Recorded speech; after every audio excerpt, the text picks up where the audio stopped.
Hello, good afternoon, everybody. It is World Narcissistic Abuse Awareness Day, so I thought it was only appropriate to do a quick special live stream. So for those of you who don't know what I'm talking about, this day was created by Bree Bonchet, who is a psychotherapist and a licensed clinical social worker, who's also herself a survivor of abuse. She created the day in order to increase awareness around the world of this very pervasive situation. So I'm starting off today with a quick live stream. If you haven't yet, you can go to wnaad.com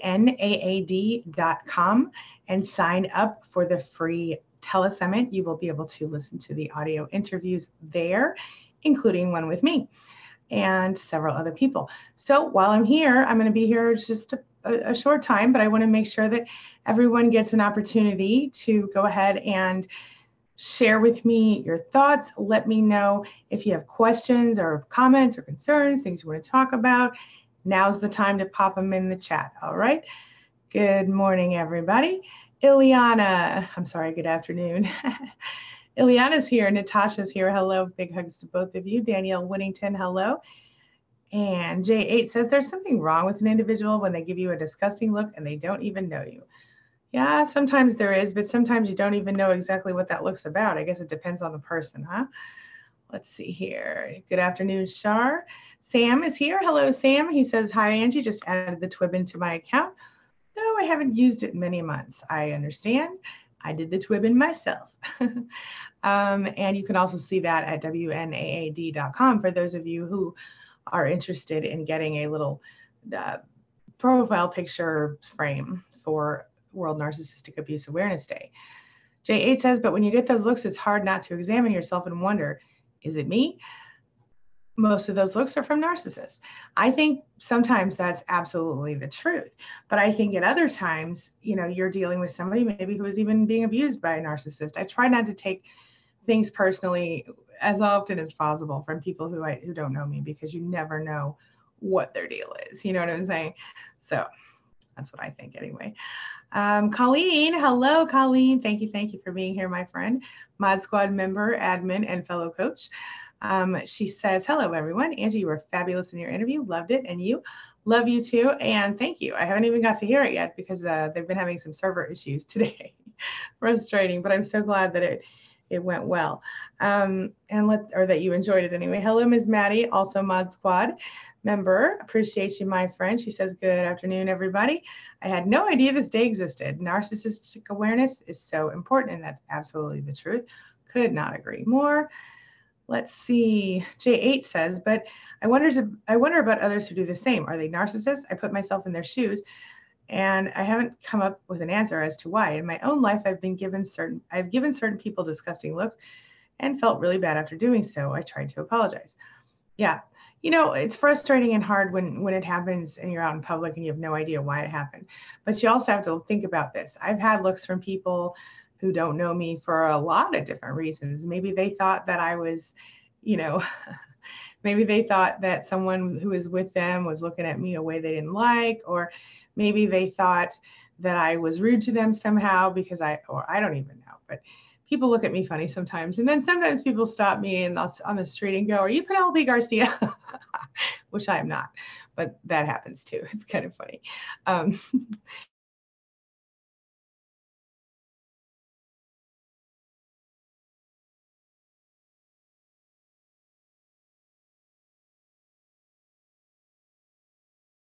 That's always interesting as well. But relate to the idea of having given people dirty looks here and there, J8, then you could kind of imagine that, other people might sometimes do it for weird reasons themselves. You know what I mean? So something to think about. All right, let's see here. Marianne O'Donnell, hello. Welcome. Teresa Tromke, hello. She says, great to see you as always, hugs, back at you. And Jen Archer says, had to take a break. It's a hurtful summit, but helpful. Good morning. You're awesome, Angie. Thank you, Jen. Appreciate you, my friend. Glad you're here. Up yours, Narc66 is here. Still can't get access to the teleconference. You're on the same boat with me. I haven't been able to access it. I talked to Bree and she said server issues, which maybe is a good thing, because whenever I've had server issues in the past, it's because there was a lot more traffic than I expected. So maybe that means that we're getting, some traction and getting the word out about this particular situation. Anything's possible. That's my hope anyway. Sam says, last time I blocked the ex-narc, so proud, because it was during one of my first live streams with you. I'm so proud of you for that, Sam, and that's awesome. I appreciate that so much. Butterfly Mama, hello. How are you? Welcome back, my friend. Lee Keever Brown, hello and welcome. I think you're new to me today, aren't you? Or at least to the stream. Hello, welcome, welcome. And where was I? J.A. says, I'm trying to understand and separate the disgusting looks the narcissist gives you. Ooh. Versus the disgusting looks empaths give you due to not wanting to be hurt. You know, sometimes people literally can't see. That's another thing to think about. I've had people stare at me in ways like, and I'm like, what are you doing? They can't see me. And to be honest with you, if I were to approach you on the street and I didn't have my glasses on, I can't guarantee that I wouldn't look at you all squinty face. You know what I'm saying? So I just try to give people the benefit of the doubt if I don't know them, and definitely try not to let them into my heart if I don't know them in that way. I mean, in a negative way. You know what I'm saying? I try not to let them affect me negatively. Danielle says, why can't I get over my ex using me and marrying me for nothing but to walk out on our family? Well, honey, it's a process, but listen, you have to understand, going through what you went through is I think even worse than what other people who go through divorce go through, because they literally destroy yourself and your life, and you try to twist yourself and turn yourself into the perfect little whatever it is they're looking for, and they still leave you anyway, or you have to leave them anyway because you realize that they're abusing you or whatever. And certainly it's devastating when you're discarded, especially when it's unexpected, and especially when there are other people that they walk out to. But with that being said, part of what might help you to turn it all around is to change your perspective and possibly see this situation as less of a, how do I put this? Less of a terrible thing and more of a secret blessing in disguise. Does that make sense? And I know that sounds weird, but the reason that I say that is because honestly, even though you've been in a bad situation with, this person and you're in a bad one now, if they literally were a narcissist during the relationship or in real life, if they were a narcissist and they were abusing you in the relationship, you may not have realized that it would be for your benefit that they left you. And you may not quite be there yet, but I want you to think about the possibilities now. You're no longer restricted by that person, and now you can start to make change. At the same time, I get you have children now and a family, and you have no help, and that's horrible. And it's painful. And of course, it's going to take a while to get over, Danielle. But what I would start to do is, instead of focusing on the fact that your ex used you and walked out on you and left you and your family hanging high and dry, start to look forward to, or start to think about what you can control, and start to think about the things that you're grateful for, and just slowly move forward. Now, you're going to need time to mourn this relationship before you can jump off the train. You know what I mean? So give yourself some time. How long have you guys been separate? Let me know. Green Eyes says, I can't seem to access it. Like I said, Green Eyes, I'm in the same boat. So I think, hopefully they will get it together sooner rather than later. But it has to do with server issues, is what Bree said to me. J8 says, I believe that sometimes narcissists and empaths get confused with being a narcissist, and narcissists get confused with being empaths. Conflicting. That's actually an interesting statement, because I have seen more than one narcissist claim to be an empath. And I've seen empaths who turn into, they start believing they're narcissists because narcissists, and maybe they don't use the word narcissist in some cases, but they start to think they're the problem because some narcissist in their lives has twisted everything around for them. But I think what it all comes down to is, and I think the easiest way to tell if someone is really an empath or if they're really not, is how they display empathy, or whether they display empathy, and how real it is. There are lots of other, markers, but I think the fact is that narcissists of the toxic nature do not have empathy. And that's what it comes down to. Let me know your thoughts about that. Are you all wearing your purple today, by the way? All right, let's see here. Nicole Angelina says, how do we log into the teleconference? You go to wnaad.com and sign up, and they will send you an email on how to log in. It's like a 3-step process. So that is what you do. Okay.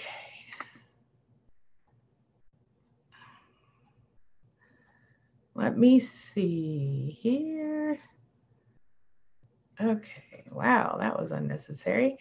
Okay, Misty Dawn says, I don't know what she says. Let me see, where was I? Hello, Carolee, how are you? Shawnee C says, hello, update. Narcissist lied for 7 hours at a disposition. Ugh. Admitted he has no emotion. Doesn't understand why people cry. Doesn't register, yet he wants my 17-month-old child. Go figure. Court, here we come. Doesn't understand why people cry and wants to parent a child alone. That doesn't seem very good. I'm so sorry that that happened, Shawnee, but I'm certain that with admitting no emotion, admitting that we don't understand why people cry, most judges wouldn't, I would hope, wouldn't give that person a child. But keep your fingers, you know, I'm keeping my fingers crossed for you, and everybody keep your fingers crossed for her. I'm sorry, guys. Okay. My daughter's calling me. She does. I'm just going to try to text her and see if that's good enough. She's at a drama camp right now, so I'm trying to see if I can. I'm hoping it's not important. I just need to respond to her really quickly. Okay. Alchemy says, okay, wait a minute. Let me say this again. Everybody, please keep Chani in your thoughts and your prayers and your heart as she's going through this very difficult time. Alchemy says, please talk about a forced or learned helplessness. When a narcissist parent treats you like a fool and you never learn basic ways to make a life, get an apartment, etc. That is actually entirely legit. And I've seen it more often than I would care to admit. Basically, where you have a caregiver type of narcissist who either, you know, pays for everything or does all the, you know, they do your laundry, they do all the things, but then you have to kind of follow their rules in order to keep getting that stuff. Forced or learned helplessness. They never teach you how to do your own laundry. They never teach you how to, you know, cook an egg or anything like that. And then if you try to learn those things, they, oh, no, you know, they brush it off. So that's something to think about. Let's see here. Phoenix says, so very much love, back at you. Alchemy, I will do a video on learned helplessness and forced helplessness because honestly, I don't know. Okay. All right, guys, I'm sorry. I'm gonna have to wrap up because my daughter's needing me right now and she's not at home. So I'm gonna have to wrap up, but I will do a video for you, Alchemy, on that. And I will be doing more videos on all this stuff in the near future. Sorry for the lame live stream today. Just wanted to make sure I had a chance to pop in and talk with you guys. But please feel free to continue chatting here. Please, if you have a minute, go over and listen to the interviews at wnaad.com. You have 48 hours, I think, to listen to them, but double check that. And again, I don't know the whole deal. So I don't know what is happening with the server, but I know that Bree said there are some server issues, which is why I also have not been able to listen to them yet. Lots of videos here on my channel about it. A couple videos about the day and lots of videos, as you guys know, more than 1,000 videos about narcissistic abuse, awareness, and healing from it. So please forgive me for this lame stream today. I will see you tomorrow morning at 11 a.m. for a live stream special on Saturday, which I never do.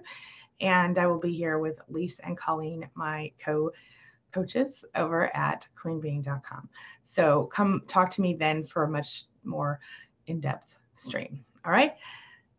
Thanks for being a part of my day and a part of my life. Thanks for letting me be a part of yours. As always, I appreciate you and have a lovely day, everybody. I'll see you soon.